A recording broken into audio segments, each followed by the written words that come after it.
क्यों आता है गुस्सा, यह विषय है आज के हमारे इस खास कार्यक्रम का। नमस्कार, मैं हूं रश्मि भूया शर्मा। आज यह विषय हम आपके लिए इसलिए लेकर आए क्योंकि गुस्सा आजकल कमोवेश हमारी जिंदगी का हिस्सा बन चुका है।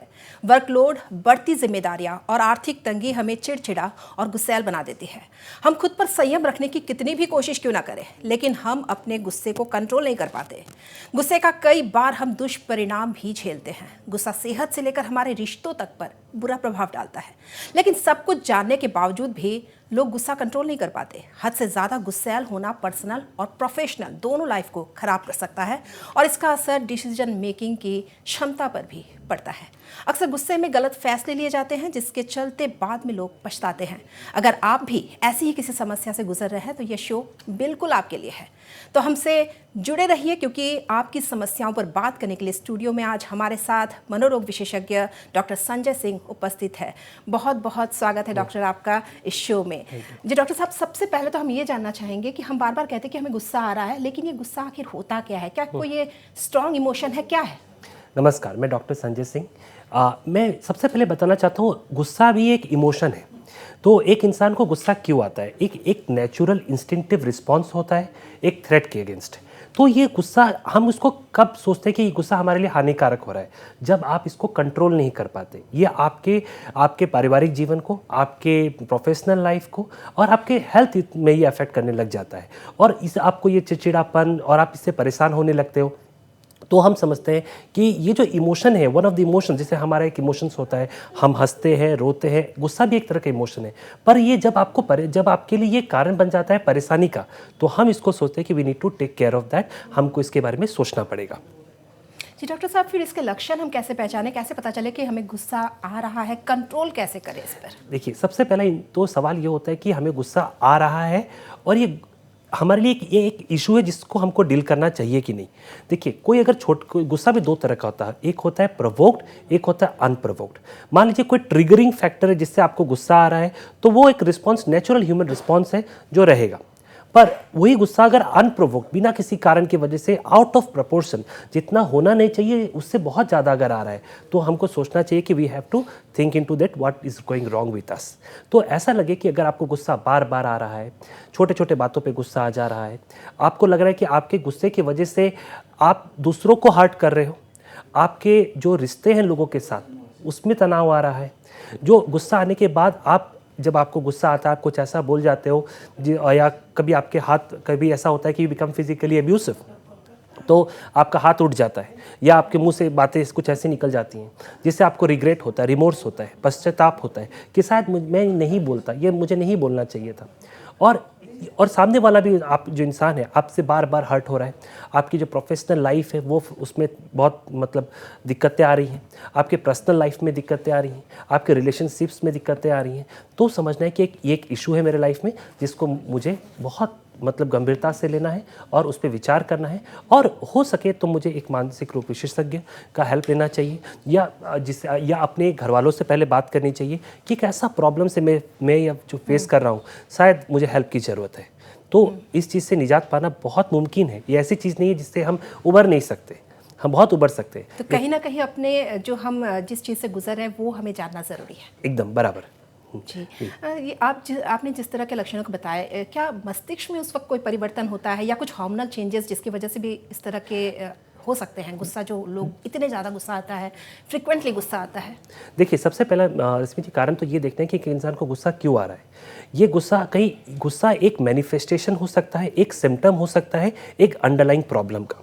मान लीजिए किसी का, अगर कोई इंसान जिसने अपना जॉब खो दिया है, कोई अगर इंसान फाइनेंशियल प्रॉब्लम से गुजर रहा है, कोई रिलेशनशिप इशू से गुजर रहा है, किसी का ब्रेकअप हुआ है, कोई person who is undergoing divorce और ऐसे kind of severe life events से गुजर रहा है, तो ऑब्वियसली गुस्सा आना तो लाजमी है। पर वो गुस्सा जब उसको हानिकारक हो जाता है तो हमको समझना है कि ये चीज़ हमको उसके पर ध्यान देना है। पर साथ ही साथ ये भी देखते हैं कि गुस्सा ये जो आ रहा है ये कोई अंडरलाइंग प्रॉब्लम का हिस्सा तो नहीं, ये सिम्टम हो सकता है कि अगर आप डिप्रेशन से गुजर रहे हो। पर हम देखिए, लोग अक्सर गलती कर जाते हैं, छोटी सी प्रॉब्लम होती है, दुखी होते हैं, कहते हैं मैं डिप्रेस्ड हूँ, पर डिप्रेशन ऐसे नहीं होता। डिप्रेशन एक कंसिस्टेंट और परसिस्टेंट चीज़ है जो आपको लंबे समय तक आपको दुखी रखे। आप थोड़े वक्त के लिए दुखी हो, दैट इज सैडनेस, पर आप परसिस्टेंटली लंबे समय तक आप दुखी हो, आपके विचार जो है वो निगेटिव थॉट से घिरे हुए हैं, अपने आप को आप हेल्पलेस, होपलेस, वर्थलेस महसूस कर रहे हो, असहाय, आपके जीवन में कोई आशा नहीं दिख रहा, और अपना जो फ्रस्ट्रेशन है वो गुस्से में निकल सकता है। आप अगर एंजाइटी डिसऑर्डर से सफ़र कर रहे हो, जहाँ पे आपको छोटे छोटे बातों पे गुस्सा आ जाता है, आपको रेसिंग ऑफ थॉट्स होता है, दिमाग में एक साथ बहुत सारी बातें आने लग जाती हैं जो आप कंट्रोल नहीं कर पाते और आपका गुस्सा निकलता है, चिड़चिड़ापन स्वभाव, लोग नज़र करने लगते हैं कि इनका स्वभाव कुछ दिनों से बदल चुका है, ये इनको छोटी बातों पे गुस्सा आ जाता है, तो हम समझते हैं कि it may be A manifestation of anxiety disorder. एक इंसान एंजाइटी से सफ़र कर रहा होता है और उसका ये सिम्टम हो सकता है। इसके अलावा एक कंडीशन होती है साइकेट्रिक कंडीशन, बाइपोलर डिसऑर्डर, साइकोसिस, उसका भी ये मैनिफेस्टेशन हो सकता है। गुस्से से और एक कारण बता सकता हूँ कि अक्सर आप देखा गया है कि जो लोग सब्सटेंस एब्यूज़ करते हैं, जैसे अल्कोहल लेते हैं, हीरोइन लेते हैं, कैनाबिस लेते हैं, उसमें भी देखा गया कि ऐसे लोगों को गुस्सा बहुत ज़्यादा आता है, क्योंकि ये जो ड्रग्स हैं, ये सब्सटेंसेस हैं, ये गुस्सा को और इंक्रीज कर देते हैं, बढ़ा देते हैं। साथ ही साथ अब हम देखेंगे कि बच्चों के अंदर भी आजकल जो बच्चे हैं, टीनेज मदर पेरेंट्स हमारे पास आते हैं कि मेरे बेटे को या बेटी को बहुत गुस्सा आता है, छोटे छोटे बात पे चिढ़ जाते हैं, बात नहीं सुनते हैं। फिर उनका सवाल ये होता है क्या ये टीनेज की वजह से है या डॉक्टर साहब ये कोई और प्रॉब्लम है? वही चीज़ है कि क्या लक्षण जो हम लोग बड़े में जो होता है गुस्से के, क्या वही लक्षण होते हैं उनमें भी, बच्चों में भी? देखिए, बच्चों में गुस्सा जो है वो एक मैनिफेस्टेशन होता है एक अंडरलाइंग प्रॉब्लम का, इसका सिमिलरली टू एडल्ट्स। मान लीजिए एक बच्चा है जो ADHD से सफ़र कर रहा है, attention deficit hyper activity disorder, तो उसमें क्या होता है, बच्चा बहुत हाइपर एक्टिव रहता है, चीज़ों पे फोकस नहीं कर पाता, इधर उधर दौड़ते रहता है, अटेंशन नहीं दे पाता, तो वो जो उसका ये प्रॉब्लम से सफ़र करते रहता है, तो वो उसका ये फ्रस्ट्रेशन गुस्से में भी निकलता है। सेकेंडली एक कंडीशन होती है इंटरमिटेंट एक्सप्लोसिव डिसऑर्डर, जहाँ बहुत टेम्पर टेंट्रम्स होते हैं, बच्चा बहुत ज़्यादा मतलब आपको परेशान करता है, एग्रेसिव हो जाता है, एंगर आउटबर्स्ट होता है, तो ये गुस्सा उसका भी मैनिफेस्टेशन हो सकता है। थर्ड थिंग, बच्चों को स्कूल में बुली किया जाता है कभी, तो वो बच्चा उससे फ्रस्ट्रेशन होकर अपने आप को एक्सप्रेस करता है। एक डिप्रेशन, बच्चे भी डिप्रेशन से सफ़र कर सकते हैं, तो उनमें भी ये गुस्सा जो फ्रस्ट्रेशन है, एंगर निकल सकता है। तो हमको ये जानना है कि सिर्फ हम इस लाइटली नहीं लेना चाहिए कि बच्चा एक टीनेज से गुजर रहा है तो सिर्फ उसका ये मैनिफेस्टेशन है। शायद वो अंदर से परेशान हो, किसी चीज़ से सफ़र कर रहा हो सकता है वो डिप्रेस हो सकता है वो एंजाइटी डिसऑर्डर से सफ़र कर रहा हो सकता है कोई और प्रॉब्लम हो जो हमें जानकारी ना हो।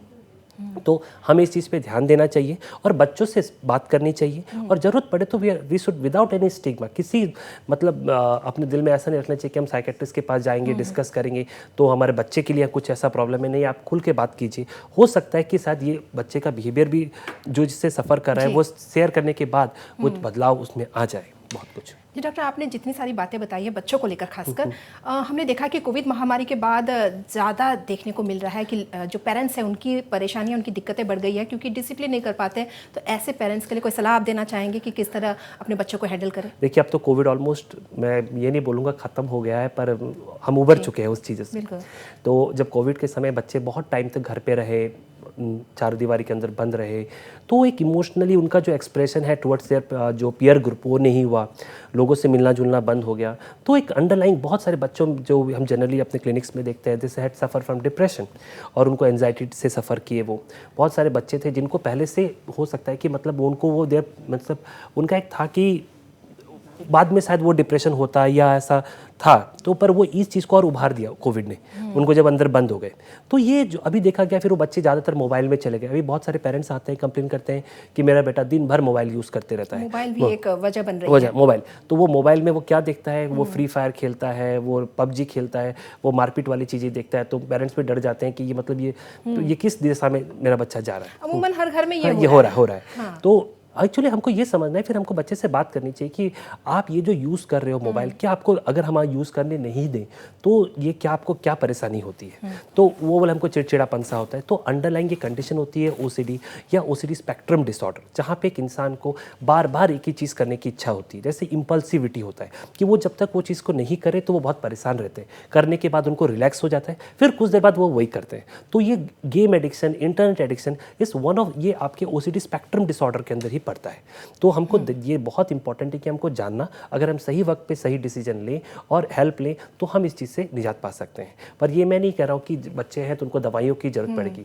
काउंसलिंग का भी बहुत इंपॉर्टेंट रोल है। हम उसको अगर काउंसलिंग प्रोसेस में लेके आ सकें, बच्चों को एक डिसिप्लिन रूटीन लाइफ में ला सकें, साथ ही साथ अगर बहुत एक्सट्रीम केसेस में हम मेडिसिन से भी बहुत हेल्प होता है, तो medicine plus counselling will definitely go hand in hand to bring about significant change.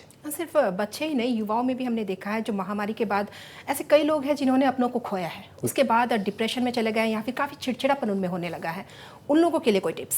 देखिए, जब इंसान एक गिरफ्त से गुजरता है, एक दुख से गुजरता है, अपनों को खोना एक बहुत बड़ा त्रासदी होती है एक इंसान के लिए। और ये कोविड महामारी के समय बहुत लोगों को खोया। तो ये जो पर हमको ये समझना है कि ज़िंदगी का ये एक हिस्सा है जो आज नहीं तो कल तो जाना ही है। पर हम अगर अपने आप को फिर से एकजुट होके अपने काम में लग सके, और that is the significant tribute to whomever we have lost, क्योंकि ज़िंदगी जो है उनको संभालना वो भी बहुत इंपॉर्टेंट है। और ये तो ज़िंदगी का एक part and parcel of life है, आज है हम कल नहीं। पर वही कहते हैं the so must go on, ज़िंदगी चलती रहनी चाहिए, तो वो बहुत इंपॉर्टेंट है। तो उस चीज़ को हमको आगे बांध के चलना पड़ता है लाइफ में। मान लीजिए लोग ब्रेकअप हो जाता है तो फिर आगे मूव ऑन करते हैं कि नहीं करते, उसके बाद भी तो जिंदगी चलती ही रहेगी। चलती रहती है, बराबर वही ऐसा है। तो खुद पे काबू रखना बहुत जरूरी है। खुद पे काबू रखना है, खुद पे काबू रखने की बात हम कर रहे हैं। तो कई बार जब हम गुस्सा करते हैं, हमको खुद पता होता है कि हम बहुत ज़्यादा गुस्सा करें, जो कि हमें नहीं करना चाहिए, हमारे लिए हानिकारक हो सकता है, लेकिन उसके बाद भी हम काबू नहीं कर पाते। तो ऐसे में क्या करें? देखिए, सबसे इंपॉर्टेंट है कि पहले तो आप समझना है कि ये जो गुस्सा में हम कर रहे हैं, ये हमको सिर्फ इमोशनली डिस्टर्ब नहीं कर रहा है, फिजिकल डिस्टर्बेंस भी देखा जाता है। जब इंसान गुस्सा करता है, उसका बीपी राइज कर जाता है, ब्लड प्रेशर राइज करता है, उसको उसके पल्स इंक्रीज कर जाते हैं, उसके मसल्स में टेंशन आते हैं, पसीना आने लगता है। तो ये सारे जो एक स्ट्रेस जो इंसान लेता है, तो आज की ज़्यादातर बीमारियों का जो कारण देखा गया है स्ट्रेस इंड्यूस डायबिटीज़ देखा जा रहा है, स्ट्रेस इंड्यूस हाइपरटेंशन देखा जा रहा है। तो ये आप एक ऐसे चीज़ को पनपने दे रहे हो जो आपको आगे जाके आपकी बहुत सारी बीमारियों का कारण बन रहा है। प्लस जो इंसान जब एक गुस्से से गुजरता है तो वो चिड़चिड़ा सा हो जाता है, रेस्टलेस हो जाता है, गुस्सा आता है, सामान तोड़ देता है, चीज़ें चिल्लाता है, कभी आप खुद को हार्म करने की कोशिश करता है। तो ये उस समय उसके लिए समझना कि मैं किस चीज़ को रोकूं कैसे, वो बहुत मुश्किल होता है। पर over a period of time हमें जानना पड़ेगा डिटेल्स में कि हम कैसे इस चीज़ को अपने आप को काबू कर सकते हैं। ये एक दिन का प्रोसेस नहीं है, over a period of time हम अपने आप में कैसे बदलाव लेके आए जिससे ज़िंदगी में आगे हम एक इमोशन है जिसको हम अपने ज़िंदगी में जितनी उसकी लिमिट है उतने तक ही रहने दें और आगे बढ़ने न दें। डॉक्टर, चर्चा हम जारी रखेंगे, लेकिन यहाँ एक छोटा सा ब्रेक ले लेते हैं।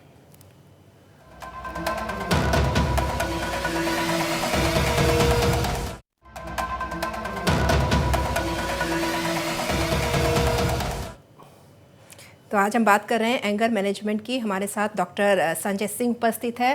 जी डॉक्टर साहब, जानना चाहेंगे, एंगर मैनेजमेंट की हम बात कर रहे हैं, कैसे मैनेज करें, कैसे कंट्रोल रखें अपने गुस्से पर? देखिए, अभी तक तो हमने जाना है कि एंगर क्या होता है, किस कैसे अपने आप को पेश करता है लोगों में, कैसे वो चीज़ आती है। पर ये भी जानना जरूरी है कि सिर्फ प्रॉब्लम डिस्कस करने से नहीं होगा, we have to come with a solution बहुत इंपॉर्टेंट है। तो हमें ये जानना है, कुछ टिप्स मैं आपको देना चाहता हूँ जो आप एंगर मैनेज कर सकते हो। बिल्कुल। जैसे सबसे इंपॉर्टेंट पॉइंट है, थिंक बिफोर यू स्पीक। आप कुछ बोलने से पहले उसे सोचिए कि आप जो बोलने जा रहे हैं वो किस तरह आपको हानि कर सकता है। हमेशा कोई भी एक रिप्लाई अगर आप देना चाहो तो पहले थोड़ा सा अपने आप को कंपोज करो, काम करो, फिर उसके बाद आप रिप्लाई करो। बिकॉज ऐसे क्या होता है, और साथ ही साथ जब हम बात करते हैं, डिस्कशन करते हैं, हमें सामने वाले को भी मौका देना चाहिए, उनकी भी बात सुनिए, फिर आप सोचिए, फिर आप बोलिए। तो अगर हम ये टाइम फ्रेम जो लेते हैं, इसमें बहुत हम अपने एंगर को कंट्रोल कर सकते हैं। दूसरी चीज़ है कि हमको रिएक्टिव नहीं होना है, हमें रिस्पॉन्सिव होना है।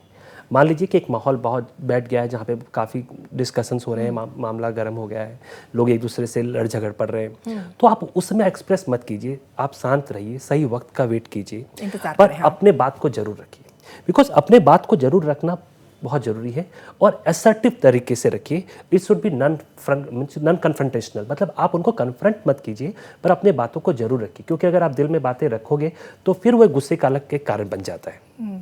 अब लाइफस्टाइल मॉडिफिकेशन का भी बहुत इंपॉर्टेंट रोल है। जैसे आपका स्लीप बहुत इंपॉर्टेंट है कि आपकी नींद बहुत अच्छी होनी चाहिए। मैं स्लाइटली स्लीप हाइजीन के बारे में बताना चाहता हूँ कि आप शाम 6 बजे के बाद चाय, कॉफ़ी, स्मोकिंग ऐसे सब नहीं यूज़ करें। जब आप बिस्तर पे जाएं, बिस्तर बिल्कुल क्लीन होना चाहिए, लाइट्स ऑफ होनी चाहिए और मोबाइल बिल्कुल दूर। और आपका फिक्स टाइम ऑफ स्लीपिंग और fix time of waking up होना चाहिए। सही समय पे सोना, सही समय पे उठना। 6 hours of sleep is must. और जी, यहीं पे मैं एक चीज़ और जानना चाहूँगी। जी। आपने कहा 6 से 8 घंटे की नींद ज़रूरी है, लेकिन जिस तरह से जैसे अब हम लोग जैसे मीडिया में हैं, रोटेशन होता है हमारा, जो हम लोग जो ड्यूटी करते हैं उसमें रोटेशन होता है, तो रोटेशन जो हम लोग ड्यूटी करते हैं तो ऐसे में हम अपना जो नींद कैसे वो कई बार पूरा नहीं हो पाता है। Life is all about adjustments. तो क्या होता है कि हमको कहीं ना कहीं अपने आप को एडजस्ट करके रखना पड़ता है। नाइट ड्यूटी है तो दिन में हम सोना अपनी है। नींद कैसे पूरी करें, या कहीं दिन में देखिए, इस तरह कभी कुछ आप adjustments? शॉर्ट नैप्स ले लीजिए दिन में, पर basically it should be 6 hours. हम कहते हैं कि एटलीस्ट 4 to 6 आवर्स। बहुत कुछ लोग होते हैं जिनको स्लीप का रिक्वायरमेंट बहुत कम होता है, वो हमारे प्राइम मिनिस्टर 4 घंटे सोते हैं और दिन भर काम करते हैं। तो हमारे CM साहब 4 घंटे सोते हैं, 5 घंटे सोते हैं, तो फिर काम करते हैं। तो ऐसा है कि एक्चुअली ये डिपेंड करता है पर्सन टू पर्सन। मैंने ऑन एन एवरेज बताया कि 6 से 7 घंटे का sleep is good for any normal individual. वो वाला। और कम में भी अगर आपकी रिक्वायरमेंट कम है, आप उसको रह के अच्छे से चल रहे हैं, तो नॉट ए बिग डील करके। तो डॉक्टर साहब, सारे टिप्स अगर हम फॉलो करते हैं लेकिन उसके बाद भी हमारा गुस्से पे कंट्रोल नहीं है, तो क्या ये कोई मानसिक स्थिति है? हाँ, मैं आपको वही बोला कि अगर आपको सब कुछ करने के बाद भी अगर आपका गुस्सा कंट्रोल नहीं हो रहा है, तो definitely you should take help of a psychiatrist और जानिए कि कहीं मेरा जो ये गुस्सा है किसी प्रॉब्लम का, ये अंडरलाइंग प्रॉब्लम का मैनिफेस्टेशन तो नहीं है। कोई मैं किसी चीज़ से सफ़र कर रहा हूँ, शायद मुझे खुद को नहीं पता, शायद वो डॉक्टर आपको हेल्प करेगा जानने के लिए कि भाई साहब आपको ये प्रॉब्लम हो रही है, इसकी वजह से आपको गुस्सा आ रहा है। तो ये जानना भी बहुत ज़रूरी है। तो हमको कोई स्टिग्मा नहीं रखना चाहिए कि हेल्प लेने के लिए। हो सकता है कि ये जो गुस्सा हमारे ज़िंदगी में बदलाव लेके आ रहा है, जो अच्छे बदलाव नहीं है, रिलेशनशिप्स टूट रहे हैं, जॉब आपका जा रहा है, आपके पारिवारिक प्रॉब्लम आ रहे हैं, तो शायद आप इससे जब निजात पालेंगे तो आपको शायद बहुत अच्छा लगे। तो ये जानना बहुत ज़रूरी है कि गुस्सा क्यों आ रहा है। और कुछ ऐसे चीज़ें हैं जहाँ पे हम कहाँ पे मैनेज कर सकते हैं। जैसे मैंने आपको बताया कि हम जब एक दूसरे से बात करते हैं तो हमें हमेशा आई स्टेटमेंट पे फोकस करना चाहिए कि मैं ऐसा सोचता हूँ। मैंने किसी को क्रिटिसिज्म करना बहुत आसान है, पर हेल्दी क्रिटिसिज्म करना एक अलग चीज़ होती है। फिर साथ ही साथ आप अगर किसी के अगेंस्ट ग्रज रख के रखते हैं, मतलब आप उसके खिलाफ मतलब अपने दिल में रखते हैं, तो आप उस चीज़ से परेशान होंगे। वो चीज़ आपको कहते हैं, इंग्लिश में कहावत है कि when you are engulfed by negative thoughts, वो आपको स्वैलो कर लेता है। वो आपके इतना बदलाव लेके आता है कि वो आप पॉजिटिव सोच ही नहीं पाते। तो वो बहुत इंपॉर्टेंट है कि अपने दिल में ग्रज मत रखिए। और ये तो आपको पता है कि forgiveness is the rule.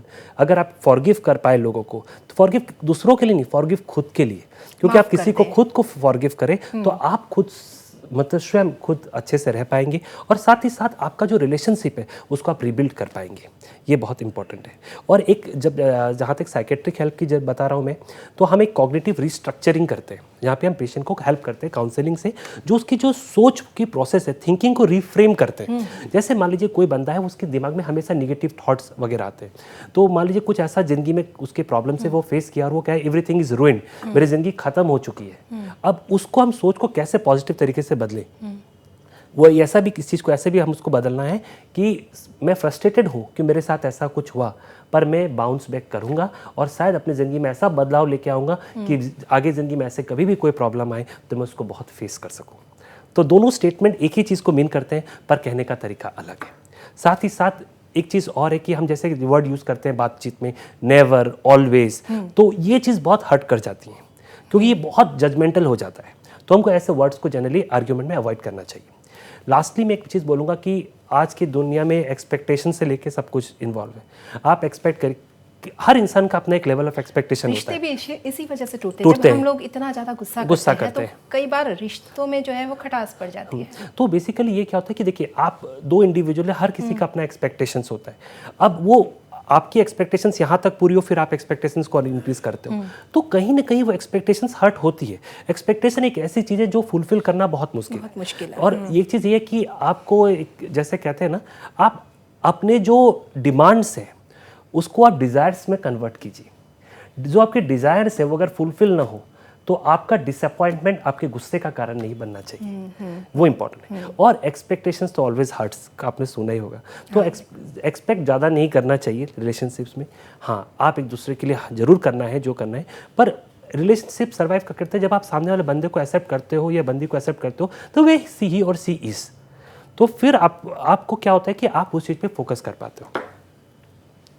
Ji doctor, एक चीज़ और है कि कई लोग हैं जो इस तरह की कंडीशन से गुजर रहे हैं लेकिन मनोचिकित्सक के पास नहीं जाते हैं, तो उन लोगों के लिए कोई टिप्स कि वो अपनी दिनचर्या किस तरह से अच्छा करें ताकि जो उनमें जो ये गुस्से वाला जो स्वभाव है वो बदले?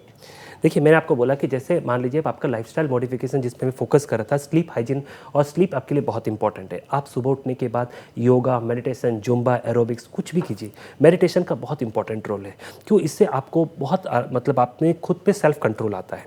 योगा है, प्राणायाम का बहुत इंपॉर्टेंट रोल है। रिसेंटली बाबा रामदेव आए थे हमारे यहाँ, तो उन्होंने काफ़ी योग दिखाया हम, तो वो बहुत इंपॉर्टेंट रोल है योगा का भी। प्लस आप कुछ एक्सरसाइजेस होते हैं जैसे डीप ब्रीदिंग एक्सरसाइजेस। तो डीप ब्रीदिंग एक्सरसाइज में क्या करना है, आपको बिल्कुल बैठना है, एक लंबा सांस लेना है और वाइल ब्रीदिंग आपको फोकस करना है, उसको होल्ड करके रखना है कुछ देर के लिए 5-6 सेकंड्स, उसके बाद ग्रेजुअली रिलीज करना है। ऐसे एक सेटिंग में आप 5 टाइम्स कर सकते हो, दिन में 3 से 4 बार। ये क्या करेगा, आपके दिमाग को फ्रेश ऑक्सीजन सप्लाई करेगा, प्लस आपको रिलैक्स करेगा। ऐसे कुछ और एक्सरसाइजेस जैसे JPMR, Jacobson progressive muscle relaxation, मैं आपको बाद में लिंक भेज सकता हूँ, तो उसमें आप यूट्यूब पे सर्च कर सकते हो, वो प्रैक्टिस कर सकते हो आप। और सबसे इंपॉर्टेंट है कि जब आपको गुस्सा आए तो आप उस जगह से हट जाइए, थोड़ा रिलैक्स कीजिए, टेक टाइम आउट, थोड़ा सा ब्रेक लीजिए, और आप फिर जब सही समय आए अपनी बातों को रखिए।